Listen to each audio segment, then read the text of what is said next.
Hello everyone, this is G-Shock High Fashion Channel. Today I'm gonna share something that's very new to me and I believe on the channel as well. And I believe I rarely, to a point, I never talk about this model at all on the channel. And that is from the title, of course. This is the GLS-100 G-Shock watch.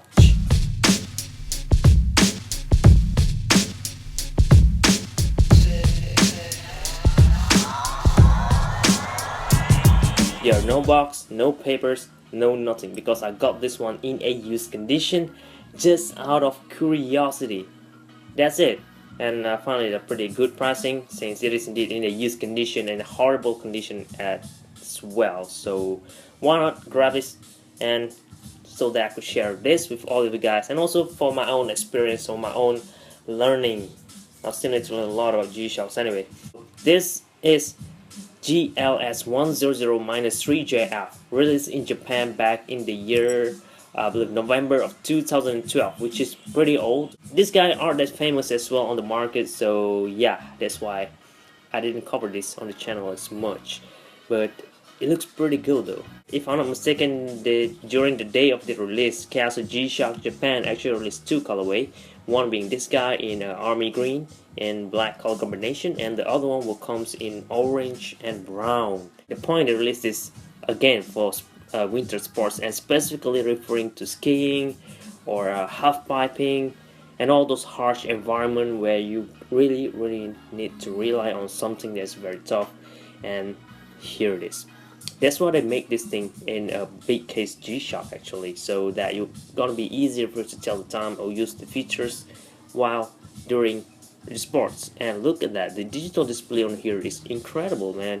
Even though the downside is indeed because it is in negative display, but the negative display really makes this thing looks very cool actually. And that is also one of the reasons why they released this model or this release with a Cordura nylon watch band instead of standard resin material, because if you're gonna be wearing this during winter sports, most of the time I'm pretty sure that the wearer gonna wear this over their winter jacket or the windbreaker. So by using this type of material, the grip is even better in my opinion. And even if you wear this over your wrist, even during the harsh environment, and if you sweat, this thing not gonna slip at all. As look at this guy right now, look at that. I'm sweating over my wrist right now and this thing is already slipping away. So this is what I mean. Same goes with this Smart Master as well. If I got some sweat going on down there, this thing gonna slip or move around, unlike when it's dry. So yeah, that's why they released this in a Cordura nylon and layered with a leather bottom over here in black colorway. This parts, man, feels almost like a velvety type of leather, very premium like. This is the standard material that most G-Shock came with. This thing though, this is different, so that is indeed a very nice feature.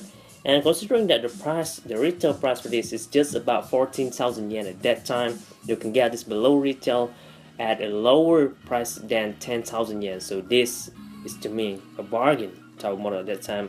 And later on, Casio G-Shock discontinued this model, and I believe because of their pricing though, because it is too cheap and this is too good to be true. And also because yeah, this guy is not as famous. I mean, this guy could only be worn during winter.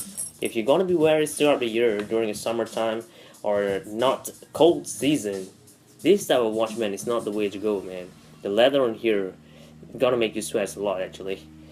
So that's that. I believe that is also one of the reasons why this thing aren't that famous. But yeah, it's all up to you guys. From the sides, we're gonna look at standard GA or GD or GLS-100 profile, which is this textured button over here. Both sides go the same. The bezel, I believe, exactly the same. I believe the sides are also the same. So similar type of build. Same goes all the way to this adapter over here. So you can plug in any watch band on here. I could just replace it with standard GA110 watch band and bezel on here, and this thing gonna look totally brand new. And yet I'm still gonna have this awesome watch engine over here. This watch face design is incredible, man. This is way better than that GD100 or GD120 design watch face, and I believe this thing has way more functions than that. And we have green G-Shock rating on top of here, which is matching with the one on the band keeper, which comes in leather material.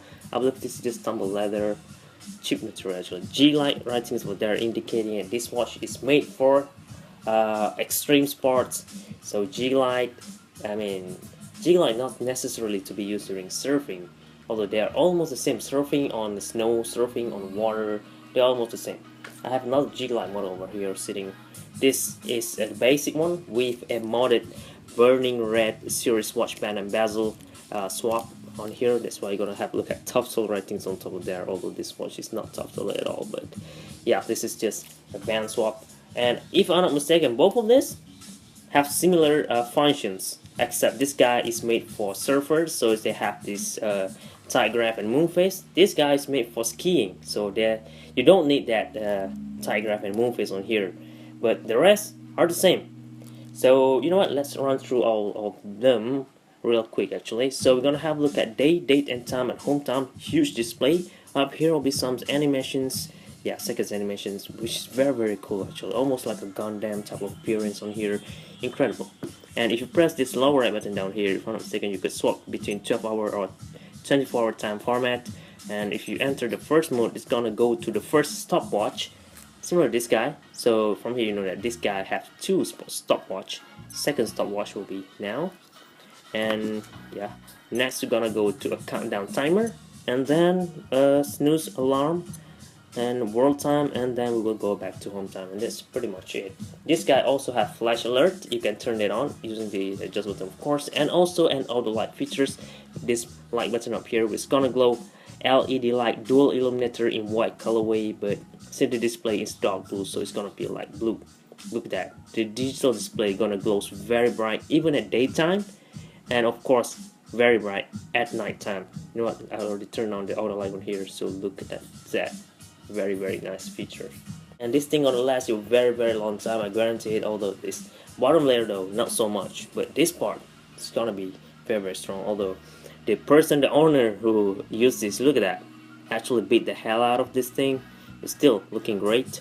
The leather aren't cracking yet. The bottom part almost cracking, but I don't know, this thing could be fixed or what, but it looks fine to me. Both sides goes the same with a lot of dirt. I didn't clean this thing up at all before I made this video, just to show you guys this thing in the used condition and how it's gonna turn out over time. Just in case you plan to grab one of these, at least you have a rough idea how the thing gonna turn out years from now. So if the person bought this in the year 2012, it's already 2017. So 5 years later, this is how your GLS-100 would turns out to look like, at least. Now you know. And also, looking down at the back plate, this is the GLS-100, sorry, stainless steel back, made in China, EL, water resistance to steel 200 meter, and shock resistant structure, shock absorbing structure. Of course, this guy operates on 3402 module, which I will cover on a separate video, so stay tuned for that.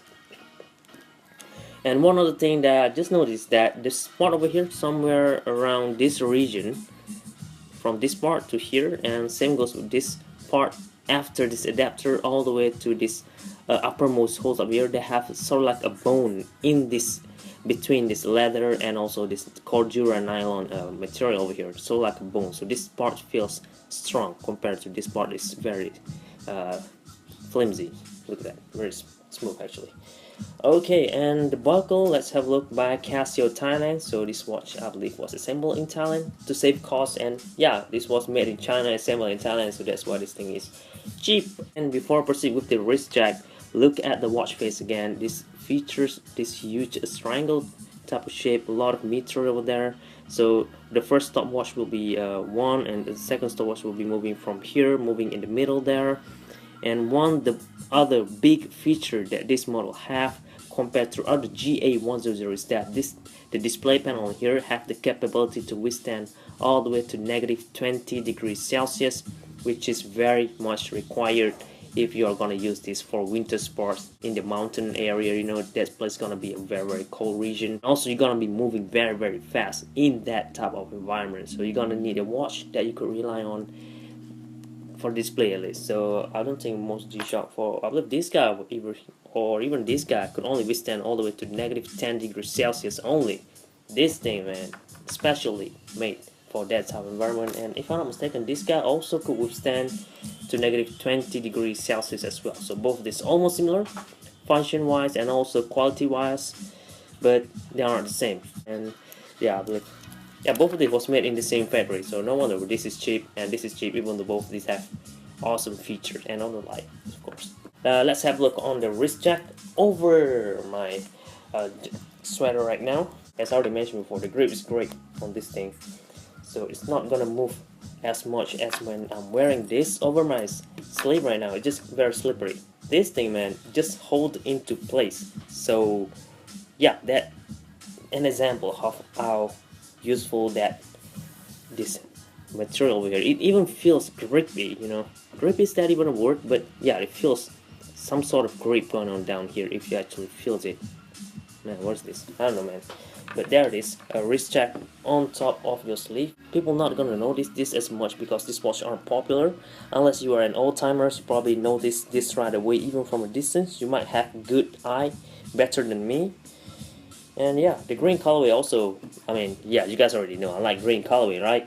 And that's why this comes in green. This thing also comes in green. And we have a lot of green G-Shock going on over here. Green and black color combination, always a thing, man. So I'm just gonna wear this probably somewhere at the top holes from the most top holes. Yeah, here it is. First from the top, and yeah, this part is gonna be pretty hard to do because each time when I press this thing, this leather part over here is very grip as well. So I mean, they make this thing high grip because they don't want this thing to be pulled out over the, from this what do you call this band keeper over here. But at the same time, if you want to wear this, it's gonna be a very hard time as well. Each time I push this thing, this upper part is gonna push this band keeper upward, moving up as well at the same time. So you know, let me try.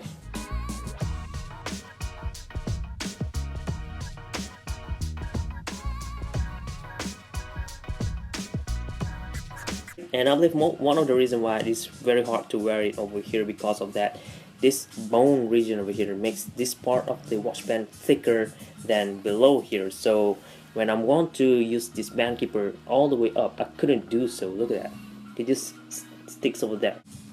Yeah, I could do so, but it's very hard. I'm afraid I might damage this leather by doing so. But anyway, yeah, here it is. For the sake of the video, look at that. This watch is indeed very big, and you're gonna need that huge display over there during your sports. You're gonna be skiing the whole time, and you don't want to like stare into your watch all the time, you know.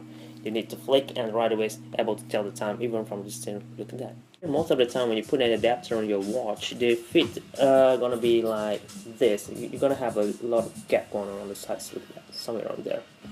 So that's it for my case. But if you have a bigger wrist, and if you're gonna be using this for winter sport, you will be putting this over your sleeve, so the size don't matter at all. Everything, the whole outfit is gonna be very baggy and big, so who cares, right? As long as this thing serves a purpose and it helps you during the whole activity, so why not? I'm just mounting right now. Alright, that's all guys. I hope you guys found this video useful, informative, and entertaining as well for your future reference. Leave a like if it does help you with your future purchase, and also subscribe to see more contents like this in the future. Thank you very much for watching. This is G-Shock High Vision channel, and